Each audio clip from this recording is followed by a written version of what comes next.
अस्सलाम वालेकुम। मेरा नाम अली राशिद पाकिस्तानी है। आज मैं आपको ARP टॉक वे के इंटरव्यू सीरीज़ में खुशामदीद कहता हूँ। इस इंटरव्यू का मकसद उन तमाम एस्पायरेंट की हेल्प करना है जो CSS और PMS का इम्तिहान देना चाहते हैं। Today we have with his guest and personality who is not only pass PMS 2018 but also served in the NAB and ministry of defence as assistant director, mister Naveed Ali Mir Mohammad. Sir खुशामदीद। ARP की तरफ से मैं आपको खुशामदीद कहता हूँ कि आपने PMS 2018 में टॉप किया। सर उसके साथ साथ मेरा आपसे बुनियादी क्वेश्चन ये है कि इसके पीछे क्या मोटिवेशन थी कि आपने नेब में AD और उसके बाद ministry of defence as assistant director को छोड़ के आपने सिलसिले से ज्वाइन की?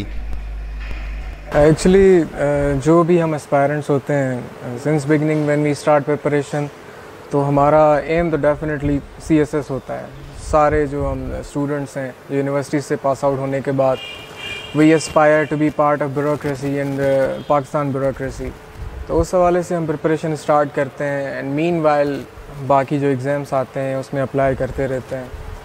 And we come from lower middle class, तो हमारे लिए ख़ुद को फाइनेंशियली सस्टेन करना और फैमिली को सस्टेन करना, तो ये चीज़ें भी बड़ा मैटर करती हैं। तो उस वजह से कोशिश यही होती है कि कहीं ना कहीं कोई अच्छी जॉब लग जाती है तो we just start our career, but at the end जो हमारा गोल रहता है वो डेफिनेटली CSS और PMS ही रहता है। तो इस वजह से इट वाज अ जर्नी जो मैंने स्टार्ट की थी in the beginning in 2014। I was selected in Benazir income support programme as assistant director. वो एक शुरुआत थी कैरियर की। तो उसके बाद रुकना तो नहीं था, आगे सफ़र चलता रहा बेहतर से बेहतर की तलाश में। तो फिर नेब में एज डिप्टी असिस्टेंट डायरेक्टर हम सेलेक्ट हुए।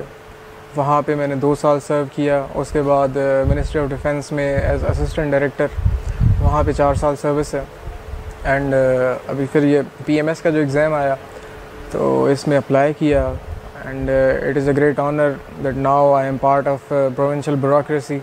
एंड नो डाउट जो सारे एस्पायरेंट्स हैं उनका अल्टीमेट ख्वाब तो CSS ही होता है, लेकिन CSS हर किसी के नसीब में भी नहीं है और that's not the and in it. तो बेहतर से बेहतर की तलाश में हम PMS तक पहुँचे हैं और इंशाल्लाह ये सफ़र आगे भी चलेगा। सर कॉम्पिटिटिव एग्जाम्स की जर्नी बहुत हेक्टिक होती है, बहुत सारे अप्स एंड डाउन्स भी आप फेस करते हैं और साइकोलॉजिकल ड्रॉबैक्स भी आप फेस करते हैं। My question is how did you deal it and how did you face it? देखें, सफ़र कोई भी हो, यानी जिसमें आपको यकीन है कि आगे जो मंजिल है it's worth taking all the risk, तो सफ़र के आसान होने की तवक्को तो छोड़ ही देनी चाहिए। जो भी सफ़र है उसकी अपनी मुश्किलात भी हैं, उसके अपने मसाइल भी हैं, अपने मामलात भी हैं। तो ये सारे मामलात सभी एस्पायरेंट्स के साथ रहते हैं, कुछ के साथ कम होते हैं, कुछ के साथ ज़्यादा होते हैं। Some people are born with a silver spoon, तो उनके लिए बड़ा आसान होता है कि वो they just sit back, study करते हैं, पढ़ते हैं and one fine morning they become CSP और PMS ऑफिसर्स।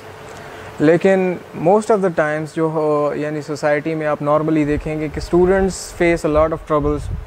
वो सोशल होते हैं, फाइनेंशियल होते हैं, साइकोलॉजिकल सबसे ज़्यादा होते हैं।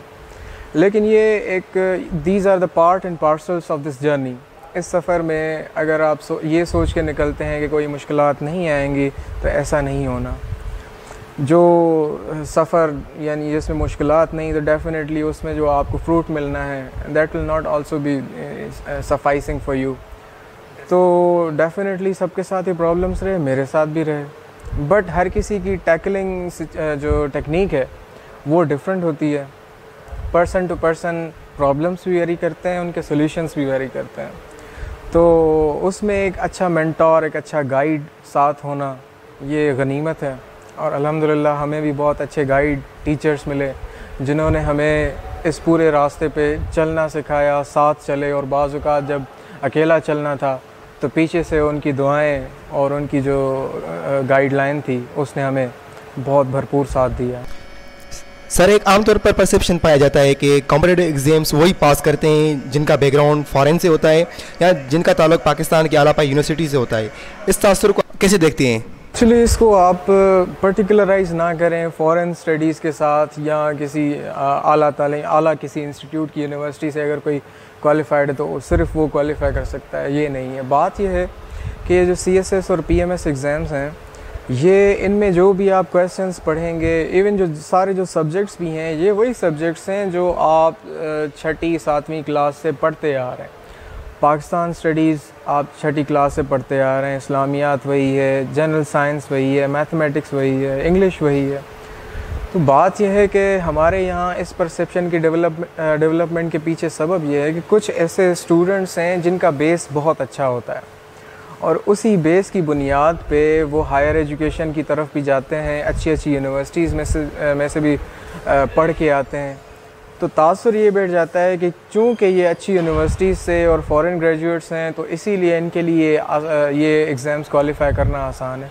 जबकि बात यह है कि जिसका बेस अच्छा है, जिसने अपनी छठी 7वीं 8वीं क्लास से लेके इन सब्जेक्ट्स पे फोकस किया है, उसके लिए जब वो बैचलर्स क्वालिफ़ाई करता है उसके बाद ये अपीयर होता है एग्ज़ामिनेशन में, तो उसके लिए ये it's just like peanuts.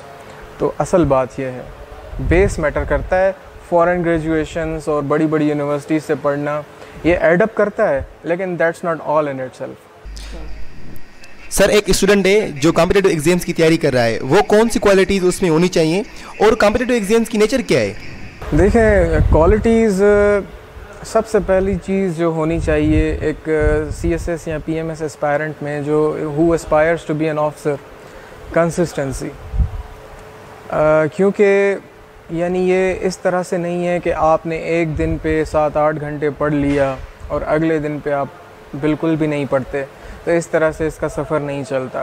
Consistency is the first की टूवर्ड्स अचीविंग एनी एग्ज़ामिनेशन और एनी पोस्ट। तो इसमें भी जिस बंदे में कंसिस्टेंसी है, जो अपना इस मकसद को छोड़ता नहीं है, उसके साथ लगा रहता है, तो ना सिर्फ एग्ज़ाम क्वालिफ़ाई करने तक, लेकिन उसकी जिद्दोजहद उससे आगे भी चलती है। और ऑफिसर्स के बीच में वही बंदा जो अपना इस्तक़लाल के साथ इस चीज़ में लगा रहता है और अपने आप को ईच डे बेहतर से बेहतर बनाने की कोशिश करता है, वही सब में यानी हाई अचीवर और सब में रिमार्केबल साबित होता है।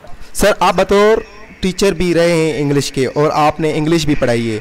कहा जाता है कि इंग्लिश सब्जेक्ट क्रीम है कॉम्पिटिटिव एग्ज़ाम्स की, चाहे वो PMS हो या CSS हो। सर, इन एग्ज़ाम्स में इंग्लिश की क्या लेवल होनी चाहिए?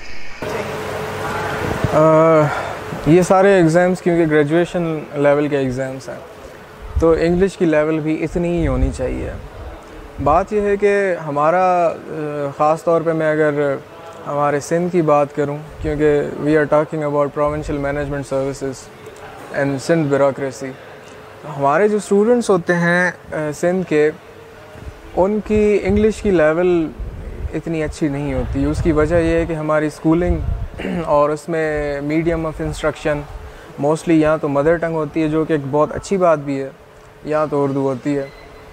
तो इंग्लिश की तरफ ना टीचर्स का इतना ध्यान रहता है, ना स्टूडेंट्स उसको ख़ुद पे जो है ना लाजिम करार देते हैं या उसमें इंटरेस्ट लेते हैं। तो इस वजह से इंग्लिश वीक रहती है हमारे स्टूडेंट्स की। लेकिन इसका मतलब ये नहीं है कि CSS और PMS के लिए you have to be scholar in English language. Simple जो ग्रेजुएशन लेवल की इंग्लिश है, your English should be grammatically correct, उसमें कोई गलती नहीं होनी चाहिए, आपका सेंटेंस स्ट्रक्चर ठीक होना चाहिए, एंड ज़्यादा वर्बोस होने की भी ज़रूरत नहीं है। Vocabulary should be simple. बस इतनी आपकी अंग्रेज़ी अच्छी होनी चाहिए that you may convey your sense, कि आप जो बात कहना चाहते हैं कि अगले असेसर तक जो आपके कॉपीज़ चेक करता है उस तक आपका सेंस कन्वे हो जाए। ये ना हो कि उसको पढ़ते वक्त एक तो उसका कनेक्शन टूटे, या तो बाज़-औक़ात ये होता है कि आप कहना कुछ चाहते हैं, मिसकम्युनिकेट होकर अगला बंदा जो आपकी कॉपी को पढ़ रहा है वो समझता कुछ और है उसमें से। ये मिसकम्युनिकेशन और इस किस्म के जो प्रॉब्लम्स होते हैं ये ना हो, इसके लिए कोई फ्लावरी इंग्लिश की ज़रूरत नहीं है। सिंपल लैंग्वेज जो अंग्रेज़ बोलते हैं, जो यहाँ पे हमारे आम ब्यूरोक्रेट्स भी बोलते हैं और यूनिवर्सिटीज़ में लेक्चरर्स आपको सिखाते हैं, that's enough. Sir, interesting. Sir, मेरा सवाल ये है कि स्टूडेंट्स को PMS की तैयारी कैसे करनी चाहिए और क्या PMS के एग्ज़ाम्स की अप्रोच ऐसे ही जैसे CSS की है? प्रिपरेशन के पैटर्न तो डेफिनेटली अब सेम हो गया। पहले ये हुआ करता था कि सब्जेक्ट्स डिफरेंट हुआ करते थे और एक जो CSS की तैयारी करने वाला स्टूडेंट था उसको अपने रास्ते से थोड़ा सा डीरेल होकर डिफरेंट सब्जेक्ट्स और डिफरेंट अप्रोच से तैयारी करनी पड़ती थी। लेकिन अब आप पीएमएस का सिलेबस उठा के देखेंगे तो exactly it's like CSS syllabus. बस उसमें यह है कि सीएसएस में लैंग्वेज सिंधी या उर्दू जनरल पेपर जो है वो कंपलसरी नहीं है, और पीएमएस में ये सिर्फ कंपलसरी है। तो इसकी यानी this is just one subject जिसकी एक्स्ट्रा प्रिपरेशन की ज़रूरत है। बाकी जो भी सीएसएस में आप पढ़ते हैं, जैसे आप तैयारी करते हैं, उसी में से आपका पीएमएस एग्ज़ाम भी क्वालिफाई हो सकता है। तो उसी पैटर्न को सेम रखें, जिस तरह से आप सीएसएस की तैयारी करते हैं वैसे ही करते रहें। इसके लिए कोई स्पेशलाइज्ड पैटर्न और तरीके की ज़रूरत नहीं है, सेम पैटर्न होगा, लेकिन बस उसमें यह है कि आपको लैंग्वेज ऐड करनी पड़ेगी। जैसे कि सर पीएमएस का सिलेबस सीएसएस के मुताबिक रिवाइज किया गया है, इसको आप कैसे देखते हैं? ये एक अच्छी बात है। देखें, जो पुराना रॉटन सिस्टम होता है ना, जिसमें कोई जिद्दत नहीं होती, तो वो जमूद का शिकार हो जाता है, और उस प्रोसेस से गुज़रने वाले अशख़ास जो होते हैं वो भी एक जगह पे आके उनकी मेंटल कैपेबिलिटी और उनका जो एक्सपीरियंस एंड एक्सपोजर होता है वो बड़ा सा लिमिटेड हो जाता है। हालात और मामलात और हमारी सोसाइटी के डायनामिक्स दिन ब दिन चेंज होते जा रहे हैं, रिक्वायरमेंट्स डिफरेंट होती जा रही हैं। अभी जो ब्यूरोक्रेट या पब्लिक सर्वेंट है उससे जो दरकार है वो डिफरेंट चीज़ें हैं एज़ कम्पेयर टू 20 या 30 ईयर्स बैक। तो ये बहुत अच्छी चीज़ है कि सिलेबस में जिद्दत आ रही है, तब्दीली आ रही है। सोसाइटी के डायनामिक्स और हमारी गवर्नेंस के प्रॉब्लम्स को सामने रखते हुए अगर ये सिलेबस को रिवाइज़ करते हैं, ये एक यानी अच्छा ओमेन है, अच्छा साइन है। इसको मैं पॉजिटिवली देखता हूँ। सर स्टूडेंट बहुत सारे सवाल भी करते हैं और बहुत सारे क्वेश्चंस भी पूछते हैं कि पीएमएस की तैयारी कितने वक्त में करनी चाहिए? देखें, again it depends on the capacity of the mind of a student. अगर कोई एक अच्छा स्टूडेंट है जिसका रिटेनिंग एंड एनालिटिकल पावर बहुत अच्छा है, जो चीज़ों को अपने तरीके से एनालाइज़ कर सकता है, चीज़ों को रिटेन कर सकता है और उनको क्या कहते हैं वो उनको नरेट कर सकता है, तो मेरे ख़्याल से उसके लिए कोई इतना प्रॉब्लम नहीं होता। But at the and exam है, 8-9 सब्जेक्ट्स हैं, सीएसएस में तो 12 सब्जेक्ट्स हैं। इट टेक्स टाइम, जल्दी नहीं करनी चाहिए। यू शुड रिलैक्स और प्रिपरेशन अपनी फुल ऑनेस्टी के साथ करें, फुल दिल लगा के मेहनत करें और अच्छे अच्छे टीचर्स, अच्छे अच्छे गाइड्स, मेंटोर से हेल्प लें।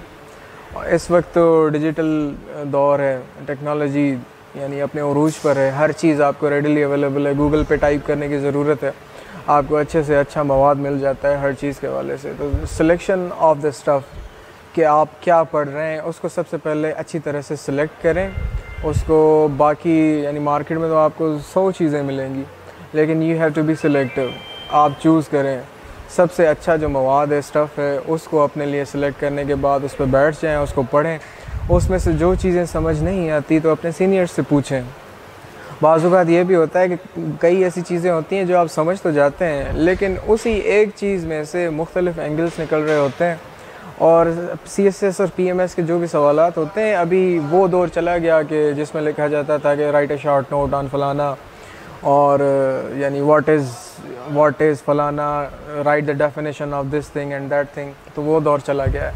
अभी एक अगर कोई टर्म है, एक अगर कोई यानी कॉन्सेप्ट है किसी भी सब्जेक्ट का, तो उसको बेस बना के उसी में से कोई एंगल निकाल के आपको कोई conceptual, theoretical, at times analytical question आपसे पूछा जाता है। तो चीज़ों को डिस्कस करें। जो एक कॉन्सेप्ट, जो एक थ्योरी या जो एक टर्म आप पढ़ रहे हैं, तो उसको डिफरेंट एंगल्स से एग्जामाइन करें, उसको दूसरों के साथ डिस्कस करें, अपना पॉइंट ऑफ व्यू शेयर करें और उनका पॉइंट ऑफ व्यू लेने की कोशिश करें। दिस शुड यानी CSS and PMS is an interactive study. The sir PMS के एग्जाम में सिंधी एक ऑप्शनल सब्जेक्ट भी है और लाजमी मजमून भी। स्टूडेंट ये भी कहते हैं इनका डेटा और मटेरियल मार्केट में मौजूद नहीं, तो आपने कौन से सोर्सेज बरवकार लाते हुए इस सब्जेक्ट को टैकल किया? देखें, इस वक्त ये कहना मेरे ख़्याल से तो गलत है कि सिंधी के लिए स्टफ़ मौजूद नहीं है मार्केट में। बहुत ज़्यादा स्टफ़ मौजूद है। और मैंने तो पर्सनली अकबर लगारी साहब की बहुत अच्छी किताब है, छोटी सी है लेकिन यानी वो पूरा कॉम्प्रिहेंसिव है, कवर करती है। एक उसमें से पढ़ा, उसके अलावा सर अज़ीज़ उकेली के नोट्स थे, उसमें से पढ़ा। सर इरफान सम्मो जो हमारे एसएसपी सखर हैं, तो उनके बहुत अच्छे नोट्स बने हुए हैं सिंधी के, मैंने वो रेफ़र किए। उसके अलावा अकेडमीज़ बेतहाशा नोट्स बना रही हैं, जो भी वहाँ पे क्वालिफ़ाइड बंदे बैठे हुए हैं, हर किसी ने अपने नोट्स बनाए हुए हैं। वो उनको थोड़ा सा और इक्विप करके हर किसी की अप्रोच के मुताबिक बहुत अच्छी तरह से उनको मार्केट में इशू कर रहे हैं नोट्स को। तो आजकल सिंधी के स्टफ़ के हवाले से कोई ऐसा प्रॉब्लम नहीं है कि आपको मार्केट में स्टफ़ नहीं मिलेगा। It is readily available, you just need to go through it. Sir, एक स्टूडेंट जिसने कभी मुकाबले के इम्तिहान की तैयारी नहीं की, वो तैयारी कहाँ से स्टार्ट करे, और जब आपने स्टार्ट की थी तो आपने कहाँ से शुरू की थी? इसमें सबसे पहले लैंग्वेज, ख़ास तौर पे इंग्लिश लैंग्वेज मैटर करती है। लैंग्वेज से स्टार्ट लिया जाए और बेसिक से अपनी लैंग्वेज ठीक कर लें। उसकी वजह यह है कि आपके मोस्टली सारे जो सब्जेक्ट्स हैं वो इंग्लिश मीडियम में, बस एक तो हो गया सिंधी, उसके अलावा इस्लामियात में आपको ऑप्शन मिलता है कि आप उर्दू में भी कर सकते हैं या इंग्लिश में कर सकते हैं। तो बाकी medium of instruction, medium of यानी प्रोडक्शन जो आप प्रोड्यूस करते हैं एग्ज़ाम में, वो सारा इंग्लिश में होता है। तो सबसे पहले आपकी लैंग्वेज स्किल्स इतनी अच्छी होनी चाहिए कि जो आप पढ़ें वो समझ लें, और जिसको आपने पढ़ा है और समझा है उसको आप अपने अल्फाज में रिप्रोड्यूस भी कर सकें। लैंग्वेज बुनियादी स्किल है, इंग्लिश ख़ास तौर पे। उसके बाद फिर आप सब्जेक्ट्स की तैयारी शुरू करें। सर, कॉम्पिटिटिव एग्ज़ाम्स की जर्नी बहुत हेक्टिक होती है और बहुत सारे अप्स एंड डाउन्स भी आते हैं। सवाल ये है कि क्या ये एग्ज़ाम देना बहुत डिफ़िकल्ट है? एग्ज़ाम देना डिफ़िकल्ट नहीं है। एग्ज़ाम देना तो ऐसे ही है जैसे आप यूनिवर्सिटी में हम सेमेस्टर के एग्ज़ाम्स दिया करते थे। बात यह है कि उसके पीछे जो आपकी एक जर्नी है, जो आप सफ़र तय करके आए हुए होते हैं, वो बड़ा मैटर करता है। उसमें आप कितने अच्छा खेल के आए हैं, कितना अच्छा आपने प्रिपेयर किया है, कितना चीज़ों को आपने सीरियस तरीके से लिया है, और कितना अपने आप को वेल इक्विप किया है उस दिन के लिए जिस दिन 3 घंटे में आपने अपना पिछला जो 3-4 महीने में आपने पढ़ा है, उस 3 घंटे में, वो जो डिसाइसिव 3 घंटे होते हैं, उसमें आपने सारा प्रोड्यूस करके ख़ुद अपना लोहा मनवाना होता है। तो वो पीछे वाली जो जर्नी है ना, वो सारी मैटर कर रही होती है। एग्ज़ाम देना ऐसे ही है जैसे कोई सेमेस्टर का एग्ज़ाम दे देना। कहते हैं कि कॉम्पिटिटिव एग्ज़ाम में मोस्ट न्यूमेरिकल और मोस्ट कैलकुलेटिव सब्जेक्ट ऐसे का होता है। उसके लिए कहा जाता है कि बहुत डिफ़िकल्ट भी है और बहुत सारे स्टूडेंट्स फेल भी होते हैं। उसको कैसे अटेम्प्ट किया जाए और ऐसे के लिए कौन से सोर्सेज यूज़ किए जाएँ और ऐसे का कंटेंट कैसे जनरेट किया जाए? देखें, ऐसे की डिफरेंट टेक्निक्स हैं और वो बड़ी सी अप्रूव्ड टेक्निक्स हैं। यानी ये कोई रिडल नहीं है कि जिसको सॉल्व ना किया जा सके या जिसको सॉल्व करने वाला कोई सा हो। इस पे बड़े अच्छे अच्छे टीचर्स हैं जो आपको गाइड करेंगे, जो ट्यूशन्स दे रहे हैं। अभी तो ऑनलाइन फ्री क्लासेस का भी माहौल चल रहा है। यानी ये नहीं है कि आप अगर अफोर्ड नहीं कर पाते तो आप अच्छा ऐसे नहीं लिख सकते। इस दौर में आप अच्छा ऐसे लिख सकते हैं। उसकी एक टेक्निक्स हैं पर्टिकुलर, उन टेक्निक्स को अच्छी तरह से समझ लें और उनको अप्लाई करें। लैंग्वेज स्किल्स आपके अच्छे होने चाहिए। You should be able to use phrases, idioms and जो एक लैंग्वेज को ब्यूटीफाई करने वाली चीज़ें होती हैं वो सारी आप यूज़ कर लें। उसके बाद मैटर करता है कि आप अंग्रेज़ी तो चलें आपने लिख ली, बड़ी खूबसूरत सी अंग्रेज़ी लिख ली, टेक्निक्स भी आपने अप्लाई कर ली, लेकिन इसमें लिखा क्या है?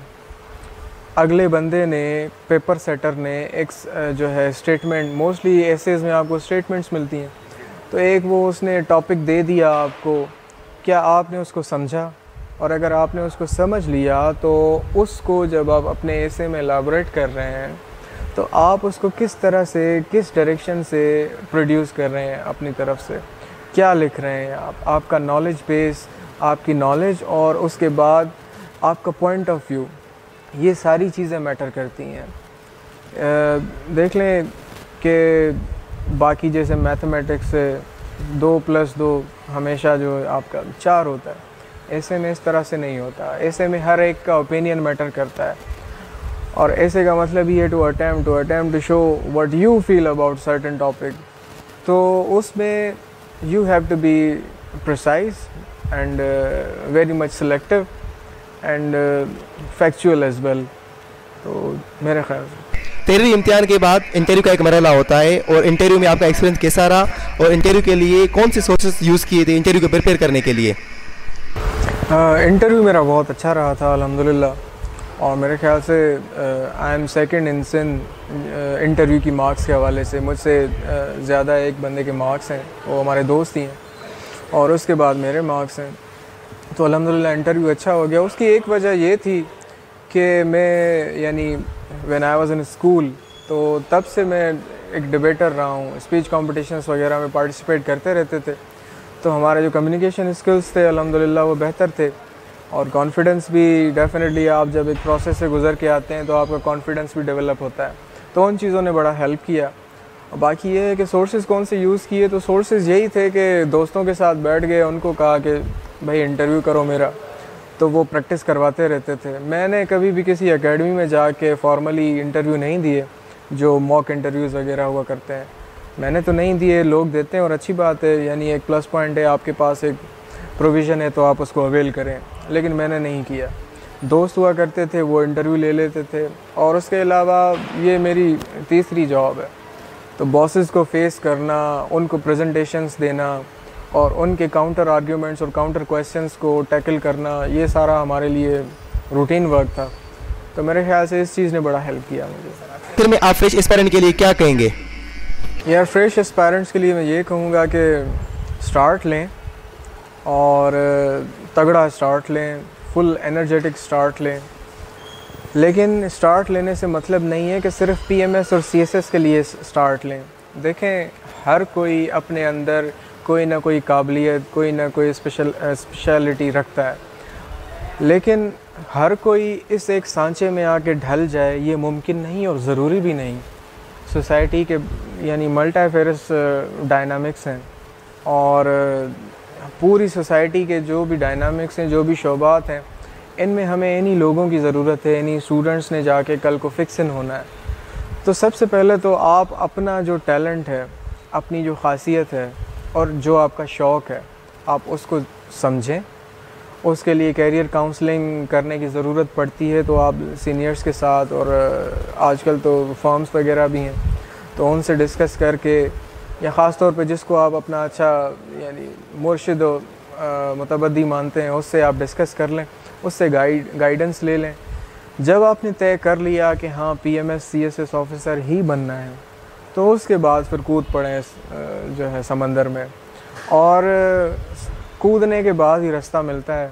अगर किनारे पे बैठ के सोचते रहेंगे तो आपकी कन्फ्यूजन्स कभी भी दूर नहीं होंगे। कई स्टूडेंट्स आते हैं, हमसे पूछते हैं कि सर बता दें कि सीएसएस क्या है और बता दें कि पीएमएस क्या है। तो मैं कहता हूँ कि यार इस वक्त अगर मैं सारा तुम्हें एक्सप्लेन करके बता भी दूँ ना, तो अभी के लिए तो शायद तुम समझ जाओगे, लेकिन फिर भी जब तुमने ये सफ़र शुरू करना है तो आगे नए सवालात आएंगे, उनके नए जवाबात आएंगे, उन जवाबात में से नए सवालात आएंगे। तो इट्स अ प्रोसेस, इसमें आप सारों ने गुज़रना है इसमें से, और गुज़रते वक्त आपके आगे जो प्रॉब्लम्स आएंगे वही अपने साथ अपने सॉल्यूशंस भी लाएंगे। तो बस स्टार्ट लें। सबसे पहले तो डिसाइड करें करना है, तो फिर स्टार्ट लें अच्छे दोस्तों के साथ जो इसी फील्ड के साथ मुंसलिक हैं, अच्छे टीचर्स के साथ, उनसे गाइडेंस लेते हुए आप इस सफ़र पे निकलें, और अच्छे बुक्स हैं मार्केट में वो रेफ़र करें। और कोई ऐसी मुश्किल बात नहीं है कि यानी इसके लिए कोई आपको वेल इक्विप होना पड़ेगा शुरू से ही, कि जैसे जंग में जाने के लिए तलवार ढाल होना और ज़रा होना और उसके अलावा वेल ट्रेंड होना ज़रूरी है, ऐसा नहीं है। ये एक ऐसी जंग है कि जिसमें सारे ही नौसिखे आते हैं और उसके बाद फिर वो एक्सपर्ट बन के किसी मंजिल पे पहुंच जाते हैं। तो इसी तरह से अपना सफ़र शुरू करें।